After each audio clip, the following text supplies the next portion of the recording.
Hello trader, this is Paras. Welcome back to our channel. ये है Apple stock 15 में time frame.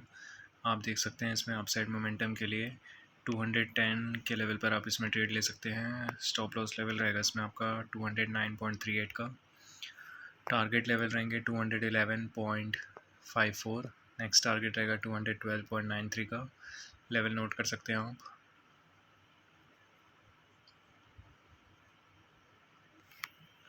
Down side momentum के लिए आप 207.77 पर आप ट्रेड ले सकते हैं। स्टॉप लॉस लेवल रहेगा 208.37 का।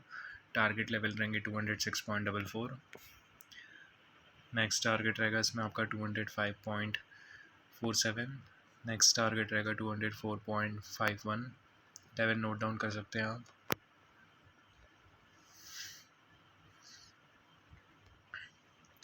आप अपने रिस्क रिवॉर्ड रेशियो मेंटेन करके एंड फाइनेंशियल एडवाइजर से सलाह लेकर ही ट्रेड करें। Thank you so much.